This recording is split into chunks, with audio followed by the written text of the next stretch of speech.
Health workers are the heartbeat of our communities. They are the core of our health system.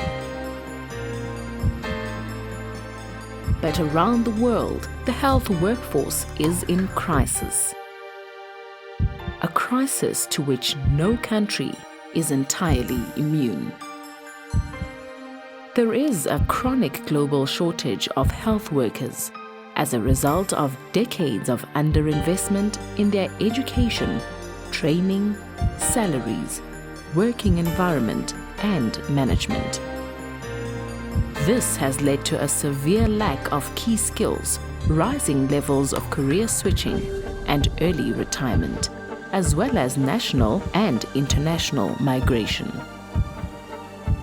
In sub-Saharan Africa, where all these issues are exacerbated by the HIV and AIDS pandemic, there are an estimated 750,000 health workers in a region that is home to 682 million people. Often forgotten and seldom recognized, their good work goes largely unpraised as they operate silently and swiftly in the background.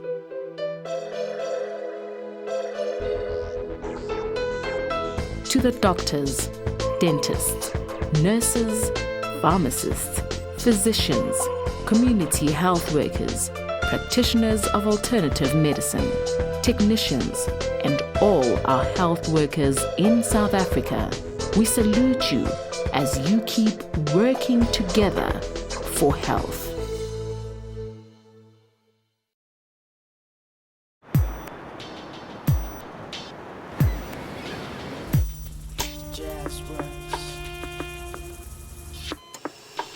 South Africa has the most extensively developed healthcare system in Africa. It is estimated that the magnitude of our healthcare is a 20 billion rand industry, from pharmaceutical drug development to over-the-counter transactions. In the past 2 years, 8.7 billion rand was set aside by government for the National Department of Health. Over the next 3 years, about 4 billion rand will be used on employment-intensive programs for community health services and associated training projects.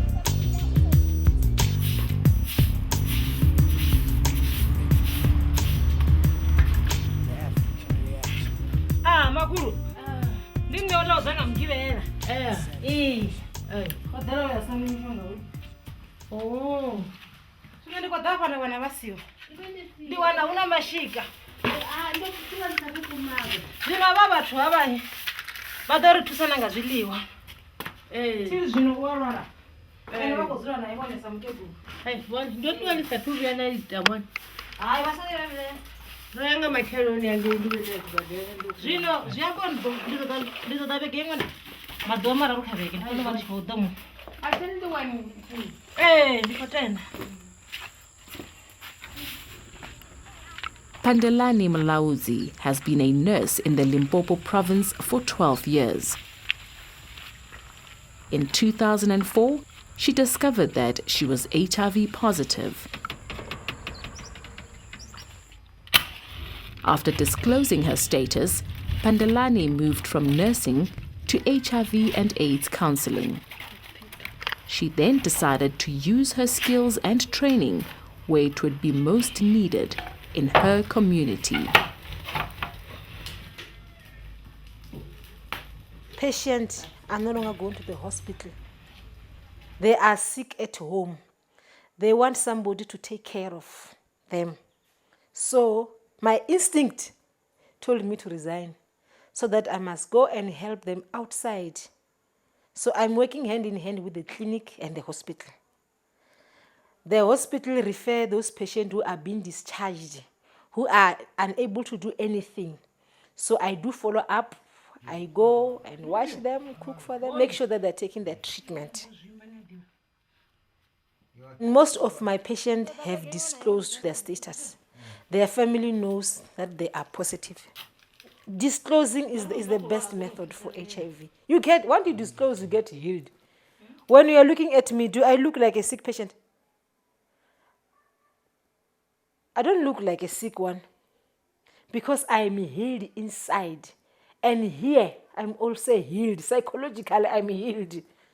That's why it's very much easy for me to help other people who are positive. And I don't mind. I don't care. I just help them because I know how painful is it to have that thing, even though I was never ill. So this is this is my call. It's not my job. It's my call. It's a power. It picks me up. Say, wake up.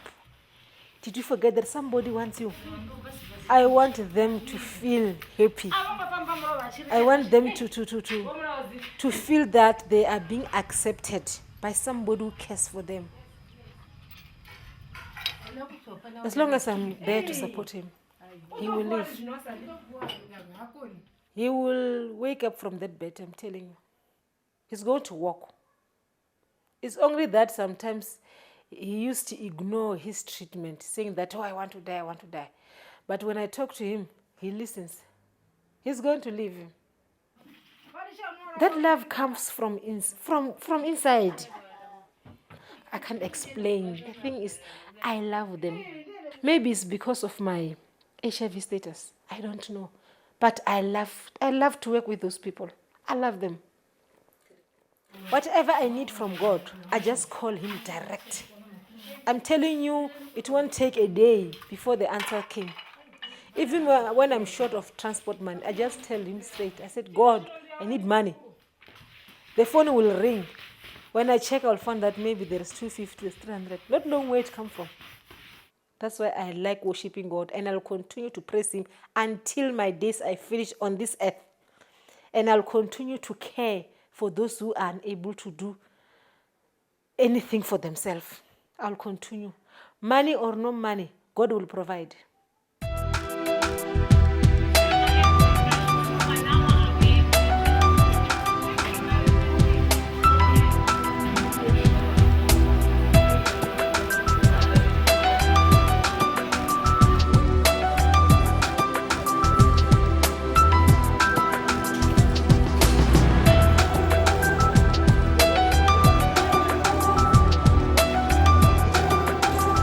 Dr. Pule Ramitana is a senior registrar at the Chris Hani Baragwanath Maternity Hospital, specializing in obstetrics and gynecology. Born and raised in Soweto, he nursed his ailing quadriplegic father until his death.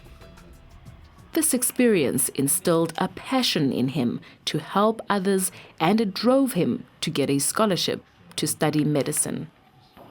He was determined to succeed and even worked as a part-time gardener to survive. Since childhood, I had a passion to work for the people and with the people and to work within the community. I thought I'd be a doctor one day and make a difference to many other people in the community, especially in South Africa. We are a developing nation. We need health workers that are very dedicated. The thing that inspires me is patient satisfaction. And in ONG, you've got a very high turnover of patients. A patient will come in with a problem. Within 2 days or so, the patient gets satisfied because their problems are sorted out. And they become very happy. And they say, thank you, it makes me feel like a hero. We've got a challenge in our country, HIV/AIDS. We have a challenge to decrease maternal mortality and morbidity. And with the shortage of instruments, staff, and time, I must say, it's really a challenge, especially to work in a biggest hospital like Chris Hani Baragwanath. We see a lot of patients and we deliver about 70 per day. And we do about 18 to 22 cesarean sections per day. Our Caesar rate is about between 40 and 43%, which is one of the highest in the world. We don't have blankets for the patients sometimes. The place is dirty. It's not good for the patient care at all. And as you can see in this room, the cupboards are old and they're struggling really. And we sometimes don't have things like NST machines, which is a basic machine that you need to assess the fetal well-being. We only have 2 sonars for such a high turnover hospital like Chris Hani Baragwanath. It's not fair. The government really has to step in. It will improve in future.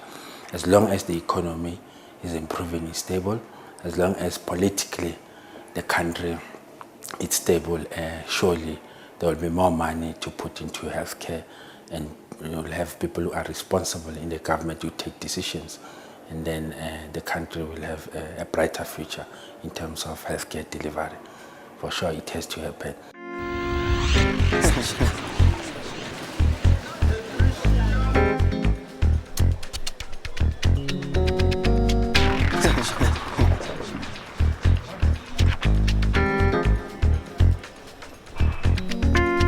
Professor Johan Fagan qualified as an ear, nose and throat specialist at the University of Cape Town in 1992 and has been the head of department at Groote Schuur Hospital since 2001.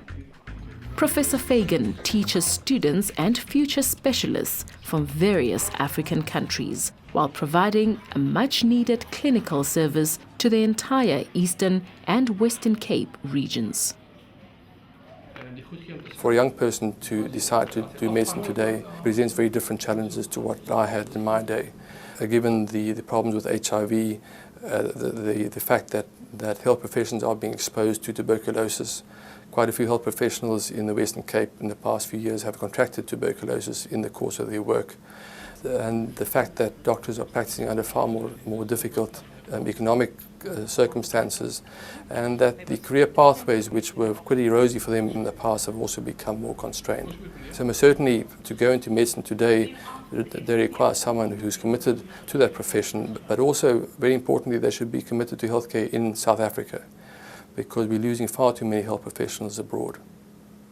I'm now more challenged by trying to improve the healthcare system. So we do have a program in our department where we're trying to improve the quality of ENT services in Africa in general. We have 2 trainees from other African countries in our program at any one time.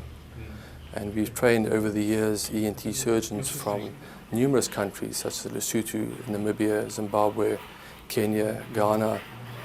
There's one trainee with us at the moment who, when he returns to Malawi, will be the only ENT surgeon in the whole country for 12 million people.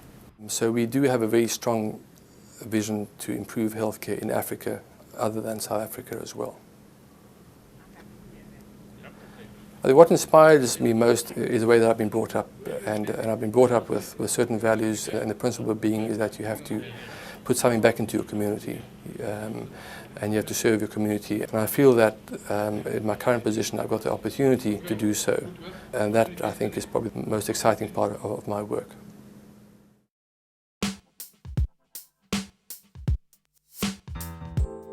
Health workers are some of the most challenged laborers of our society. They often face difficult situations with limited resources. The National Human Resources Plan for Health is devised to provide skilled human resources for healthcare. The purpose of the National HRH Plan is to guide the development of provincial HR plans and also to serve as a reference point for the private health sector. The HR plan, it's quite optimistic, it's comprehensive, and the challenge is actually operationalizing it. And the idea of lifting core professionals within the HR plan and prioritizing them in terms of beginning to address the many challenges. It's a logical way of beginning to deal with problems that are common across professionals, but focusing on one profession. So I'm quite optimistic. I think the major one that has been missing for many years, right from apartheid days, that it was never done, is to have a clearly defined plan that says this is how we're going to to plan for our human resources, linking that to the kinds of services that we are providing as the health sector, both public and private, making sure that we've got the right quality of people in the right quantity, in the right places. Because it's one thing to have very well qualified people, but they're unable to do the most basic of things. But also on the other hand, you can't have people just basically qualified. We've got complicated diseases that have to be dealt with. Therefore, the plan really is mapping out that and then says, as government, this is what we have in terms of making sure that we would provide adequate human resources to take care of our health sector. And it's not only limited to health professionals. We need engineers in the health sector. We need architects in the health sector, lawyers in the health sector. So even though the current one might be looking a lot at the health professionals, we've got to expand and look at other areas that are very critical for us to be able to have, adequate resources to provide the health services that are needed by South Africans.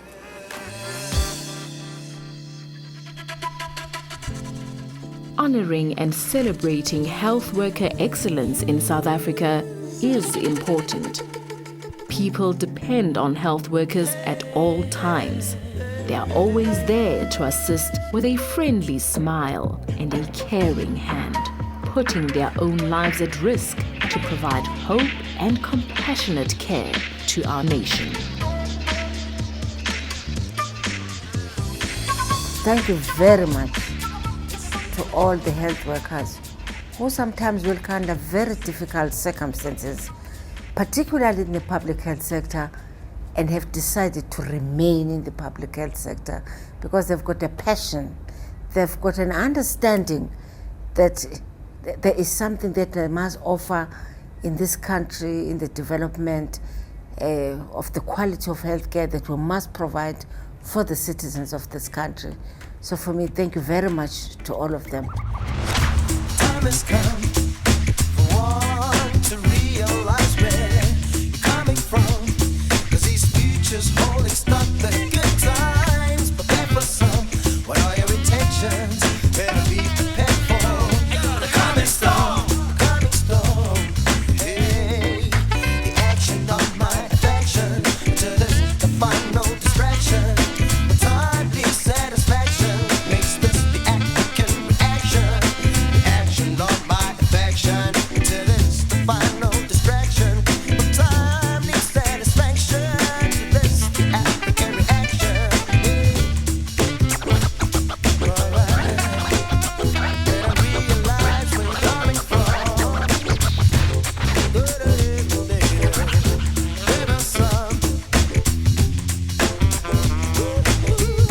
Coming storm. Oh, the time has come.